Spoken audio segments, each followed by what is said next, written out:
In this video, Warren Buffett will be talking about commercial real estate and why he thinks people who lend too much money should take losses. But before we start the video, don't forget to like, subscribe, and hit the notification bell. And now let's get right into the video. We have had lots of investors in commercial real estate who have come in and said that this is going to be a crisis point, that the government is going to have to step in, that something should be done because there are so many commercial real estate loans that are coming due between now and 2025, and that they won't be able to get credit from the banks in the same way to renew or to, once those maturities come due, to refinance. Well, let's say they lose $100 billion in the banking system. Most of the banks can take that loss, their share of that loss, and a few of them, because they did other things, their shareholders will end up losing the money, but the depositors won't lose money. But if you lend money to somebody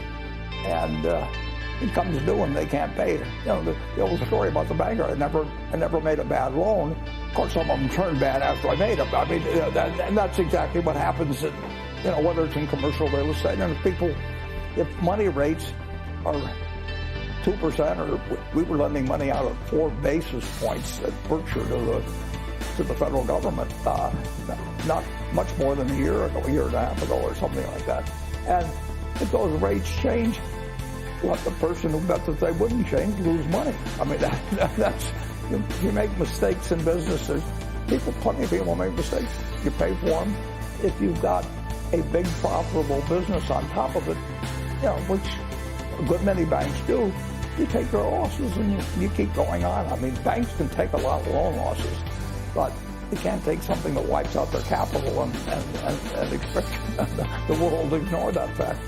Meaning that you don't think anything needs to be done on the commercial real estate front? No, I think that the people who lend too much money should take losses, and they're getting properties handed back to them now. I mean, within the last month or 6 weeks. I mean, they got some office buildings in Los Angeles, and Blackstone walked away from something. I mean, and if you get a non-recourse, everybody goes in the real estate business is told the first rule, the second rule, the third rule is never sign your name to anything.